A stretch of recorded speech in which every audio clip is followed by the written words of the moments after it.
Hey, welcome to Sippers Social Club. I'm Jeremy, and today I have a Canadian whiskey coming from Shelter Point Distillery. This is their single cask peated, their 7th edition of the single cask line, and guess what? This one was selected by my boy, a Whiskey in the 6. Did he make a good selection? I'll let you know when I nose it, taste it, and give it a mark.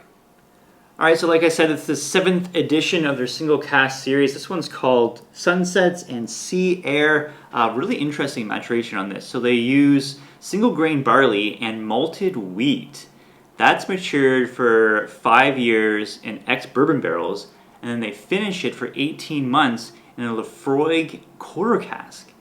So really interesting maturation. It gives you 6.5 years of age, coming in at 57.2% ABV, non-chill filtered, no added color. Let's see how this is on the nose. So first thing I'm hit with is tropical fruit.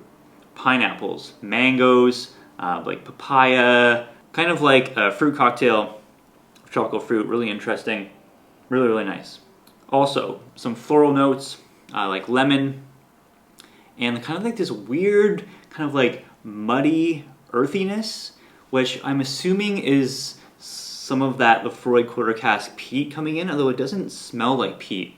Kind of weird muddy earth.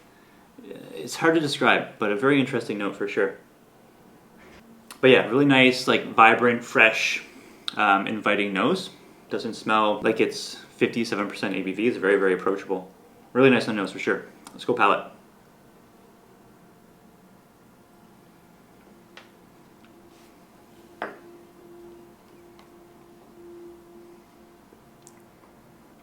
Alright, so now that the Laphroaig Quarter Cask making itself known a lot on the palate, on the finish. So some of those tropical fruits carry over, a little bit of that mango, but kind of like more lemon, I would say, as far as the fruit notes on the palate and on the finish.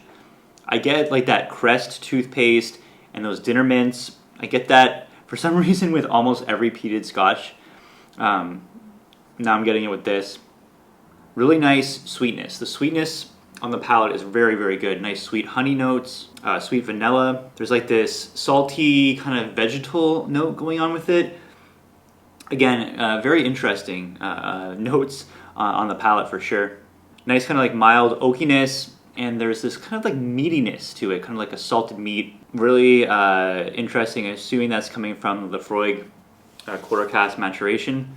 Maybe like that sweetness too, maybe just a touch of chocolate. It's very hard to say what kind of chocolate it is. Maybe just kind of vague, kind of mild, very subtle chocolate note as well.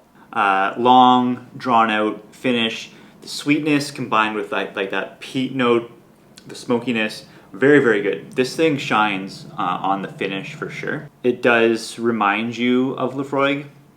It does have the kind of the Laphroaig house kind of style character on the finish. So I think overall, lots of interesting notes coming out of this. I think my only complaint is that the balance is somewhat off, I'd say. Like these notes are kind of all over the place.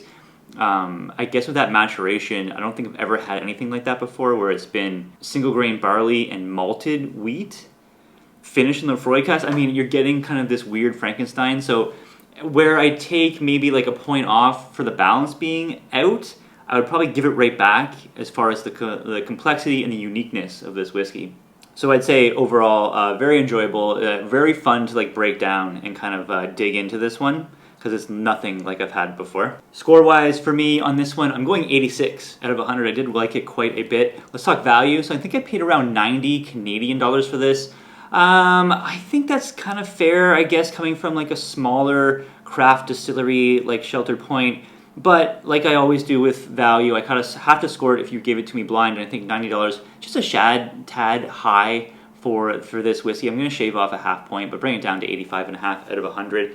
So I think Rob did a great selection with this. Definitely picked like a unique character for a single cask. So I think this is really good. I'm not sure if this bottle is still available or not. Probably not, but it's a very interesting whiskey for sure. And if you do get a chance to try it, definitely take a stab at it, because probably something profile that you haven't experienced before. Love doing that all the time.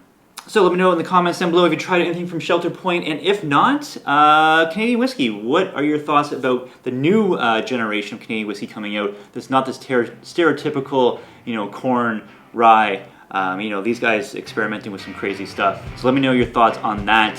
Is it good or bad for Canadian whiskey? If you like this review, give it a thumbs up. Thanks so much for watching, guys. Really much appreciated. Have a good one. Cheers.